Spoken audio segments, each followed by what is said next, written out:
I don't want to go in politics. I want whatever good, I welcome. Whatever bad, I oppose it. Because ultimately, the country is important. People are important. And when people wanted this, we were agitating for that. And they were, since beginning, they are against reservations. Since the birth of RSS and birth of Janasangh. So they don't have any right to talk about the reservation that they have done.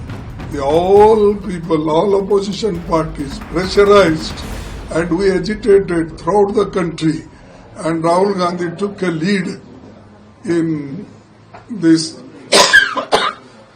for cost census. So we have achieved and we are happy. मित्रों, कल जब ये निर्णय हुआ, कुछ लोग बुखलाए गए। कहते हैं सरकार उनकी है, सिस्टम हमारी है।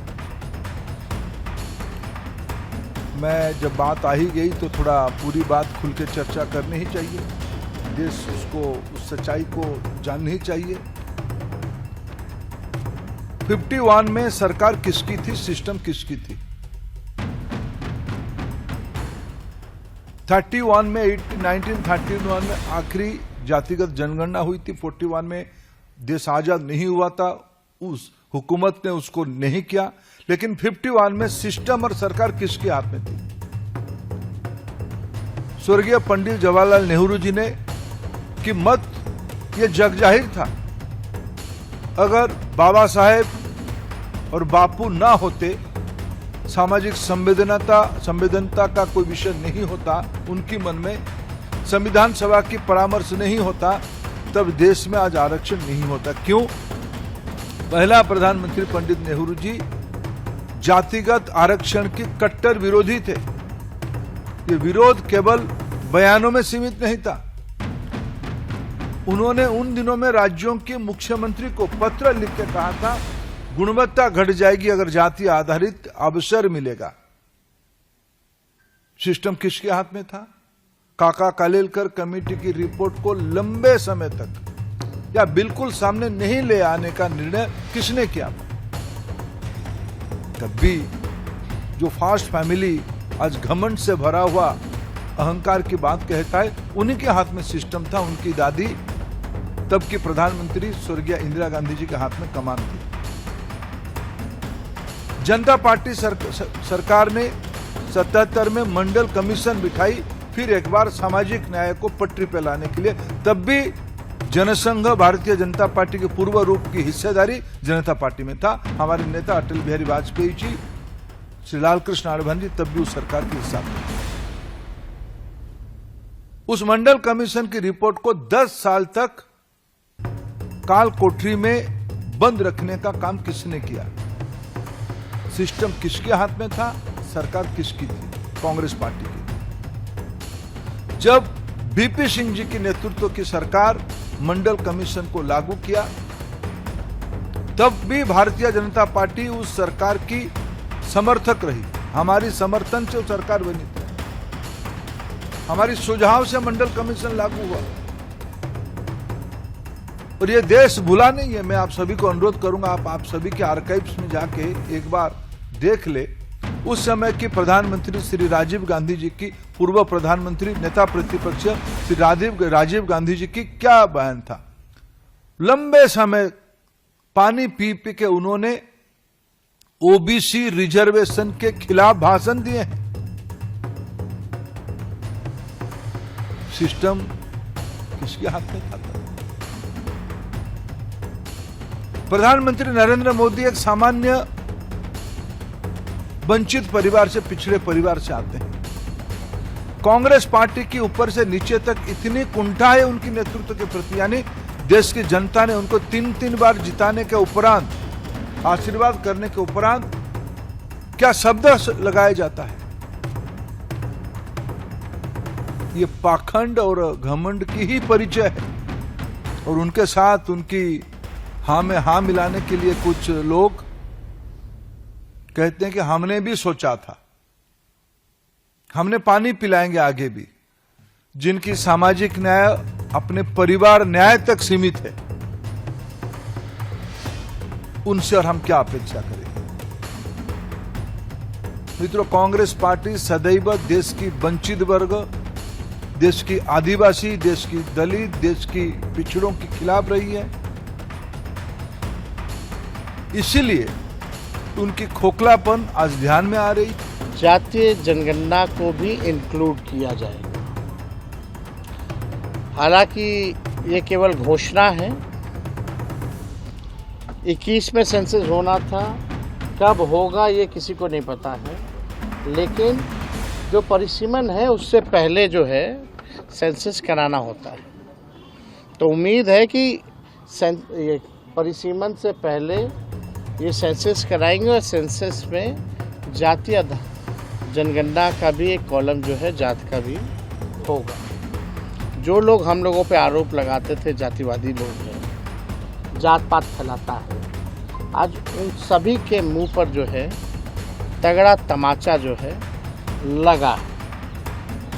और ये जब तक हम लोगों को साइंटिफिक डेटा नहीं पता चलेगा पूरे देश की आखिर स्थिति क्या है, तब तक हम उन समाज, जो पिछड़ा समाज, जो गरीब, वंचित, शोषित जो लोग हैं, उनको हम लोग मुख्य धारा में नहीं ला सकते। गरीब कौन है, मजदूर कौन है, कचरा कौन साफ करता, ठेला कौन चलाता है, नाला कौन साफ करता है, दिहाड़ी मजदूर कौन है, और यही नहीं कौन भूमिहीन है, कौन कितना पढ़ा लिखा है, क्या है, किसको कितना सरकारी नौकरी है, किस जाति में। जब तक ये नहीं पता चलेगा तब तक आप जो है लोगों के साथ इंसाफ नहीं करना। तो एक डेटा आ जाएगा, डेटा के आधार पर आपको जो है इस पे बजट में प्रावधान करना पड़ेगा कि उनको मुख्य धारा में कैसे लाए। बजट उसी हिसाब का बनाना पड़ेगा। अब भाजपा के लोगों को, अब बिहार का चुनाव है, स्वाभाविक है, तो आएंगे कूद कूद करके कि हमने कराया, मोदी जी ने कराया। अरे मोदी जी ने तो कई बार नकारा। लड़ाई तो असली लालू जी ने, हमारे पुरखों ने, समाजवादियों ने लड़ने का काम किया है। और भाजपा के लोगों को, एनडीए के लोगों को हम आज थोड़ा क्रोनोलॉजी जो है और इतिहास जो है वो बताना चाहते हैं, इसलिए आप सब लोगों को यहाँ बुलाया गया। 1996 में देवगौड़ा जी के कैबिनेट में ये निर्णय हुआ था कि 2001 का जो सेंसस होगा उसमें जातीय जनगणना जो है कराया जाए। और लालू जी उस समय जनता दल के राष्ट्रीय अध्यक्ष रहे और ये हम लोगों के दल के, हम लोगों के नेता की 96 से ही लगातार जो है मांग थी। कोई माने ना माने, ये इंडियन एक्सप्रेस का ये कटिंग भी है हमारे पास। जब देवगौड़ा ने ये फैसला लिया था, इसमें लिखा the proposal for a caste based census, a move recently opposed by the Home Ministry, had been on top of the agenda of the 1996 United Front government। तो ये तो तब से ही हम लोगों की थी। और 2001 में कौन प्रधानमंत्री थे, किसकी सरकार थी? तो हम लोगों, बीजेपी की सरकार थी, अटल जी प्रधानमंत्री थे। तो जो हम लोगों का जो कैबिनेट जो डिसीजन था जनता दल का, आपका यूनाइटेड फ्रंट गवर्नमेंट 1996 का, उसको भाजपा की सरकार ने नहीं माना। फिर आप आइए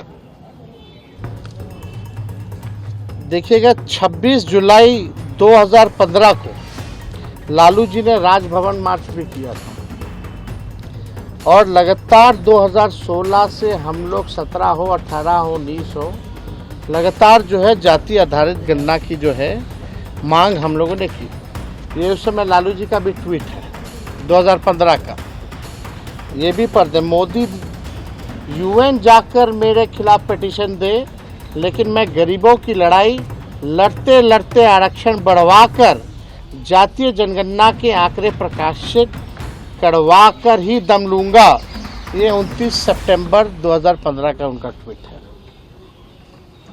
और इससे पहले भी आप लोग सब लोग जानते हैं कि यूपीए की सरकार ने 2011 में जो है हम लोगों ने 2010 में लगातार मांग की थी, जिसमें मुलायम सिंह जी भी थे, शरद जी भी थे। तो उस समय जो है ये हुआ था। हालांकि जब बीजेपी की सरकार आई, Arun Jaitley ji finance minister press conference करके कह दिए जब रिलीज़ करने का मौका है तो डेटा करप्ट है। उस समय भी भाजपा के लोग नहीं चाहते थे। आप सब लोगों को पता है कि कई बार बिहार विधानसभा से हमारे ही प्रस्ताव को पारित किया गया। जब हम लोग विपक्ष में थे, जातीय जनगणना का प्रस्ताव दोनों सदनों से पास किया गया, 18 में भी, 19 में भी, 20 में भी, 3 बार।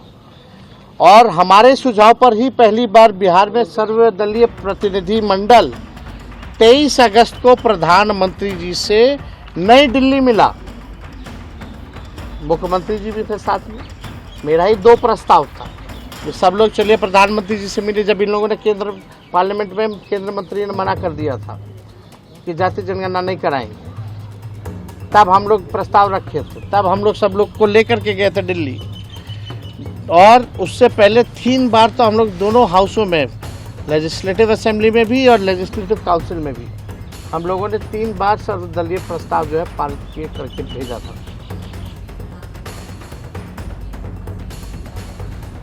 वो तो चलो एक परिवार से सीमित रहने वाले समूह है, उनको क्या कहेंगे? पिताजी, माताजी, भाई, बहन, दामाद, उस कुनबे में जो घिरा हुआ, उनके एक बिरादर में जो घिरा हुआ लोग हैं, जो आत्मीयता की और अपने परिधि को अपने परिवार में ही सीमित रखें, वो थोड़ा नसीहत देना कम करें, पढ़ाई वढ़ाई थोड़ा अच्छा करें।